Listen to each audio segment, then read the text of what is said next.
Title race over. That is what everyone is saying following the big weekend's results. Of course, as we know, Liverpool beating Man City and Arsenal potentially fatally dropping points at home to West Ham.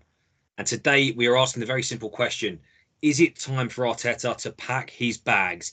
Is he the right man? And why do we think Arsenal are looking like they've failed to deliver the Premier League once again? Reece, we'll come to you first. And look, Arsenal, I guess it's a good point to start with Arsenal fans. If you're watching this video, before we even get into it, pause it, hit us up with your comments below. Do you think the title race is actually over? And be honest. Don't be optimistic, be honest. And I guess being honest brings us nicely onto you, Reece. For anyone who follows the Lost in Possession podcast, they will know your opinions on Arteta. You've been right many, many times over the last 2-3 years about him simply not being the right man to get Arsenal over that line. And when you look at the trophies, he's been there, what, 5.5? This is year 6. All he has delivered is an FA Cup, and I'm not going to flex it, but 2 Community Shields. So for you, give the viewers a bit more context. Why do you believe Arteta is not the right man to get Arsenal over the line? Yeah, so before we do begin, I do want to say, I know I've been critical, but it's not like I have anything against the guy, generally, personally, professionally. It's just, he's just not the right man to take the club to that next step, as I'll go into in just a while. I'll start by my support with him, because I do think it's fair to offer balanced arguments in these. And I have praised him on a number of occasions. I think he's brought something back to the club that was lost during the latter years of Wenger and under Emery, having, bringing the club a little bit closer together, fan base a little bit more vocal, more structure to the club, which has been important. I praised him for a lot of his transfer decisions.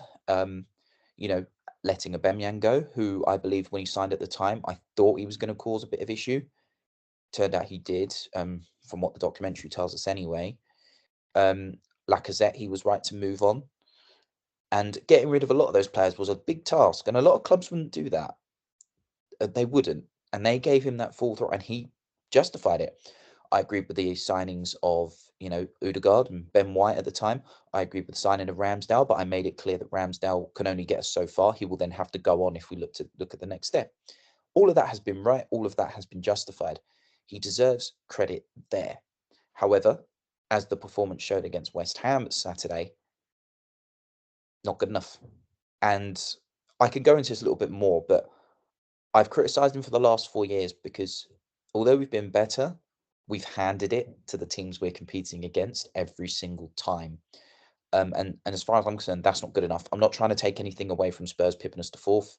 I'm not trying to take anything away from City winning the league those 2 years in a row, and of course Liverpool's work this season. But we have handed it to them on a silver platter time and time and time again, and I'm sorry, that is not good enough. Yeah, and with the obvious criticism, or not a criticism, but maybe an excuse at the minute, is, oh, well, we haven't got a striker. Oh, Saka's injured, so that's the reason that Arteta's struggling, and it maybe it sits with the board, not Arteta. Is that fair, or is it not? Because it is to some degree the job of a manager to go out, pressure the board, and obviously every club's different, but to pressure the board to make those signings and be like, look, we need a striker here. I mean, he's come out, hasn't he, and said he was disappointed with the transfer activity. And to be fair, I don't think it's all the board's fault either. Factors like PSR still come into play. And if you can start fresh in the summer, it makes sense to not invest in January. There's no point us paying 80 million for Victor Gurikes. If we'd have paid 150 million pound for Isaac, when you could probably get him cheaper in the summer or not have the risk of the PSR, that's nobody's fault. It's the fault of not addressing it last summer. That's the big issue. We all knew it. We all knew everyone needed a striker. City are probably the only team to have won the league without a striker, but they still had a team all throughout that would contribute. Even if he scored 5 goals, that's 5 goals they're not having. And how many times does it always backfire? And it's backfired again with the injuries that we've seen. So it's a fault not addressing it in the summer. And that is a real concern for me because everyone's going to get better next season. And Arsenal are at risk of going backwards because they've not made that lost ground that they should have done this season, and that's unacceptable. Yeah, and you touched on PSR, so let's talk numbers, and again, Arsenal fans, feel free to quote us if we're slightly out on this, but the numbers I'm looking at in terms of spend under Arteta, a total net spend, all in all, of around 480 million. So that is still significant in itself. Of course, the argument is, oh, other clubs have spent more. But then on a gross level, if we're not looking at the net figure, we're looking at around 650 million pounds spent. And obviously, we're in year 6, so you can call it around just over 100 million a season. So that's not a shoestring budget. So at some point, at a big club like Arsenal, you are spending big. Yes, maybe not. You haven't spent the most, but you've spent enough money to sit there and go, we want more than an FA Cup. And Community Shield, you just can't count those. I'm sorry, but he spent enough to be asked the question, is he the right man to deliver? Because it's not like you've been starved of making these signings. You've done 100 mil on Rice, 65 on Havertz. There's many other big name signings in there. So I do think it is fair to question him. It's not an underdog story in the sense, like, Arsenal are a big club. Arsenal expect to be towards the top of the league, irrespective. So is that fair to say, I guess, is my question to you, Reese? Because a lot of fans will say, oh, we've not spent as much as, United or Chelsea, and our net spend this, net spend that. But it's still a big amount of money. Yeah, absolutely. I mean, you have to spend money to be successful in football. I make it clear, like, when we had that model where we moved to the Emirates of buying cheap, selling high, that doesn't lead you to silverware success in the long run. Name a team that's ever won silverware in that model, because it works for, say, RB Salzburg, where the league is less competitive, but RB Leipzig aren't winning the league. Do you know what I mean? So it only gets you so far. And then we run into a situation where the players we were signing had no resale value. So Arteta has had to really sort that mess out, because players that we could have sold for big money, maybe saying Alexis Sanchez, we ended up losing them. So he's had to sort that mess out, and now we've got a squad who, may not all of them be able to sell for a lot of money. Saliba's probably the big money maker we've made this summer. But we've got an academy that's also improving as well, so we can sell them. Emil Smith-Rowe was not going to make it in the first team consistently. We've got £30 million free services. Chelsea do it. City will do it. They did it with Cole Palmer. That's your money maker now. We're in a better position where we can do that, but the money has been spent. We can't say that he's not. He's had to spend it. The board realised they had to spend it in order to make the money by competing in Europe. So I'm critical of it because it's not taken us to that next step. But that's when I also look at it and go, well, at least we're not in a huge mess. Maybe say that Man United are at the moment, where, they're probably going to have to sell the players they don't want to sell, because none of their other players will turn a profit, I would argue. Yeah, I think that's the challenge as well. It's like, what is the expectation?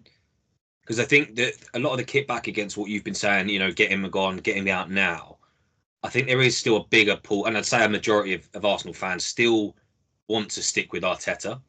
I think results like the game at the West Ham at the weekend, and again, potentially not bottling, but fading away very early in a title race, will increase support for the so-called sort of Arteta out movement, if you like. But I still think at the minute that fan base is very much in the minority. But there's two sides to this. It's like, what do you expect? Like, what do Arsenal fans expect success to look like? Because you're right. If you compare, and look, Arsenal fans, we know, maybe not you, Reese, but a lot of the Arsenal fan base is very vocal and acts as if they're Real Madrid, but don't have the trophies to back it up, right? And we are talking about a club who has not won a Premier League title in 20 years. So what is the expectation? Because I think a lot of the people who are pro Arteta and have the patience see it as a simple argument. He's improved us. He's brought a bit of the joy to watching Arsenal again, as you've mentioned, which Wenger maybe took away. So we're not that impatient for a Premier League title. But the flip side of that is, at what point are you going to start asking questions? Because it's not good enough to just be second every season. Because you're slipping into that Wenger habit where it's just like top four and we're happy. So give us your perspective on why he probably isn't the right man to get you over the line. Yeah, I mean, like at the end of the day, you want to win silverware. Second place is first loser. Let's make that clear. No one, if anything, you're mocked for finishing second every year than you would be first, right? So, you know, that's not acceptable. His record in the cups has been actually appalling. Um, let's make it clear he did win the FA Cup on a new manager bounce. So realistically, he should be under more criticism because the squad he's got, the teams they've faced, they should be winning more. And we've got a very poor record of going away to teams who maybe have a bit of a hostile atmosphere or maybe a similar level to us, and we're not winning. Look at the Champions League last year. We lost away to Lens, for example. We lost to the worst Bayern Munich team for a very long time. We've lost to Inter Milan away. No disrespect to Inter Milan, but they're not of that level, so to speak. If we want to aim for the top, we've got to be getting at least a draw, and we're not. And we're being knocked out of the cup consistently. That performance against United in the cup was appalling. Focus on the cups. I know that the Kroenke model, if you look at how it works with the Rams and the Denver Nuggets, they win their trophy and then that's sort of it. But we've got more trophies on offer. So go for it. More people are going to praise you for winning 3 FA Cups, 3 League Cups, and a Europa League than just finishing second.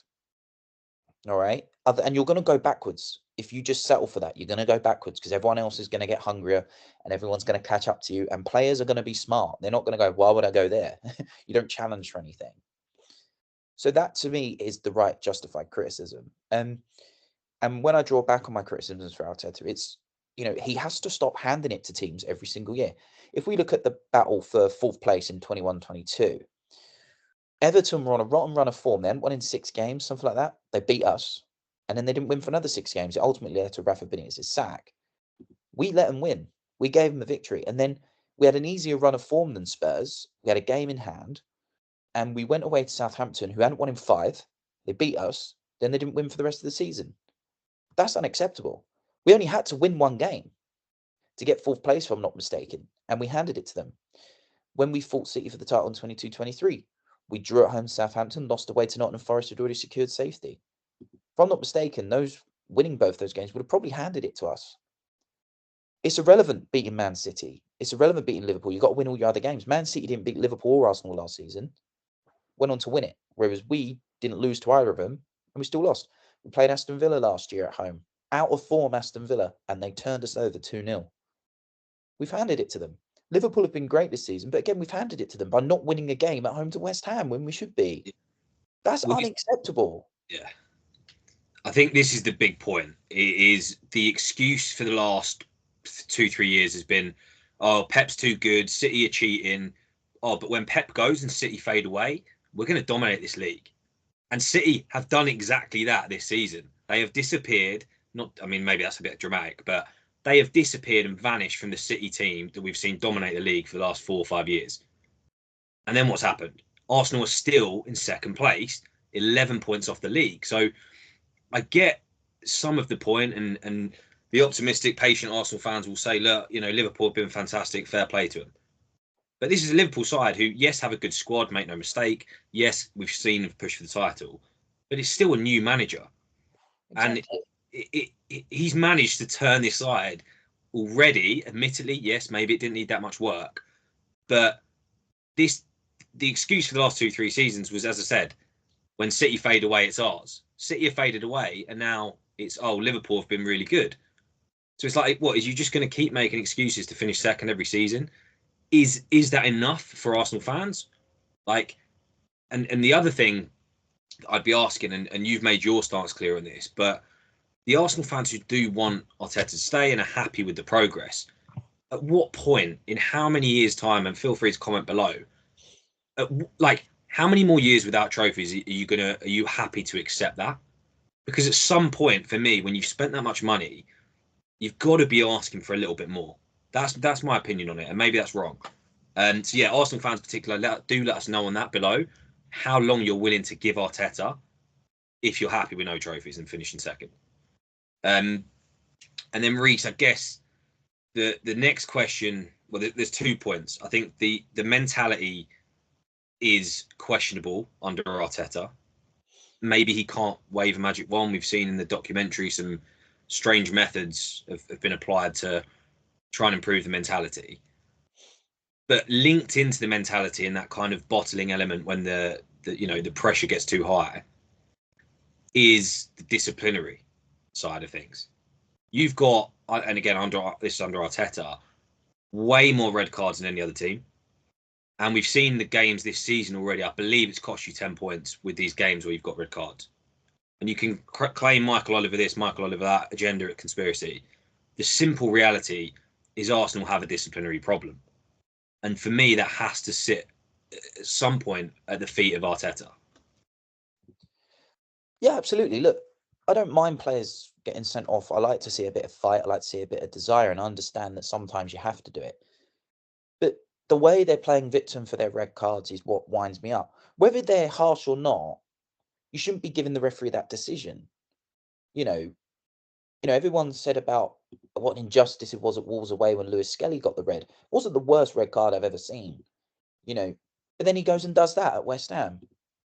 Trossard, a pathetic second yellow from him to get sent off at City. Saliba had to do it because he was last man. Declan Rice for that behaviour against Brighton. You can't keep crying about it. You've got to win the game. And we're giving teams that open hand. We drew that game against Brighton when Rice got sent off, and we should have gone on to win it. And it's unacceptable. There's no point going, oh, the refs are against us. Well, that don't put silverware on your table, does it? Or in your trophy cabinet, or, it makes you all happy. If you want to sit and cry about the red cards and the discipline, question the tactics, question the behaviour of the team, because it's quite clear they don't have it. They don't have that mentality to take to the next level. If they want to sit and cry about it, you need to ask, that's not what I want to hear from a champion. I want to hear them go, you know what, let's get on with it. A few years ago, when we saw some players get sent off for us, they performed, they rallied. They're not doing that now. They just give up. Yes, we beat Wolves in that game, but you can't win every game down 10 men. It's just not acceptable. And this has to be addressed. These are all avoidable cards, by the way. A lot of them are as well. I don't mind if you're last man. I don't mind if, you sometimes might go in a bit rash, but a lot of them are unnecessary to get. That's what frustrates me, because that's not acceptable. If you want to be a crybaby team, do it, but it's not going to help you in the long run. And if you think referees are against you, I don't blame them for booking you for the way you behave. I really, really don't. Yeah, and the majority, as I said, the Lewis Skelly Wolves one, I think, is definitely the one that everyone's going to look at and go, bloody hell, what a bad decision. But other than that, the decisions have been correct. So, you can't really use the victim card on that, in my opinion, because they have ultimately been, whatever way you want to flip it up, they have been the correct decisions. And I guess the final, I mean, I guess we've touched on a few of the positives. We don't just want to be completely negative about Arteta. Ultimately, he has raised the bar that was there before. You have been competing, although you've not won, you have been competing for titles. So I do think there is an element of that. And he has brought some of the joy back to Arsenal fans. But the most common objection, I guess, to saying get Arteta out now and maybe wreak some of your impatience is it's fine to say sack the manager, but who is going to come in and take Arsenal to the next level? That is the fair criticism and question. So who is that man and why for you? Yeah, so like I said, Arteta's reached that ceiling now. He can't take the club any further, and that's fine. Not every manager can, but it's up to the board now to actually prepare properly. Don't take Arteta wasn't a lazy option appointment. They actually bought him, out of his contract at Man City, and you need to be buying managers out of their contracts. You can't just appoint someone. There's a reason managers are out of jobs a lot of the time. So don't be lazy. Think about who you've got and what you have. I'll do another video another time of the list of potential candidates. And some will be surprised and some will not. It doesn't matter if you show ambition, managers will come. My top pick is Simone Inzaghi at Inter Milan. He's my top pick because he's turned that club around. Yes, Serie A is a poorer standard of league, because let's be honest, it is. But he's had them competing. Yes, when they've been the best team in Italy, they've not gone on to win the league, but he's consistently won the cups. He has to deliver a trophy this season in order to justify the job, because I don't want to bring a manager on a losing momentum, if that makes sense. But Inter Milan were nowhere when he took over. Yes, Conte had just won the league, but they got rid of Hakimi, they got rid of Lukaku, and they replaced them perfectly. And he got them flying. The mentality of that team, are unbelievable. Denzel Dumfries, I've never seen a mentality like it. You know, Lautaro Martinez leads from the front. Barella's been fantastic. You know, they've got Bastoni, who's one of the best centre-backs in the world, performing great. They signed Onana for free, sold him for £50 million, and Sommer's come and stepped in. He's delivered well. He's tactically well. He beat Arteta at the San Siro, let's not forget, earlier this season. So if he goes to a club with a better budget, you know, he can deliver. But he has to win, even if he just wins the Coppa Italia. He's proven he's done it, because people have found it hard to take trophies away from him. He's delivered a trophy every year he's been in charge at Inter Milan, and that is fantastic. You got to do it, and he's done it. And to me, he's the man forward. But yeah, I will do another clip, whether it's on here, on platforms, whatever, on my candidates, including one long shot. But yeah, I think he's the right man going forward, and I think he would get a lot out of the players we have. But they've got to act now, because it gets similar to where you just, not act now, but in the summer, you know, where you linger around for too long and you miss out on all the potential opportunities, and you see them go on to do better things. So yeah, he's my top pick.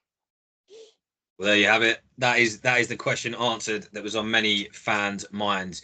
If you want someone out, who is the man to replace them, and why Simeone Inzaghi is the man for Reece? But Arsenal fans, we've had our say. We want to hear from you guys. Do you stand with Arteta, or do you believe it's time for him to look in the mirror and maybe Arsenal board realise he may not be the man to get you over the line? But as always, join the debate. Make sure you are following us on every channel. But like, comment, and subscribe. You know the drill.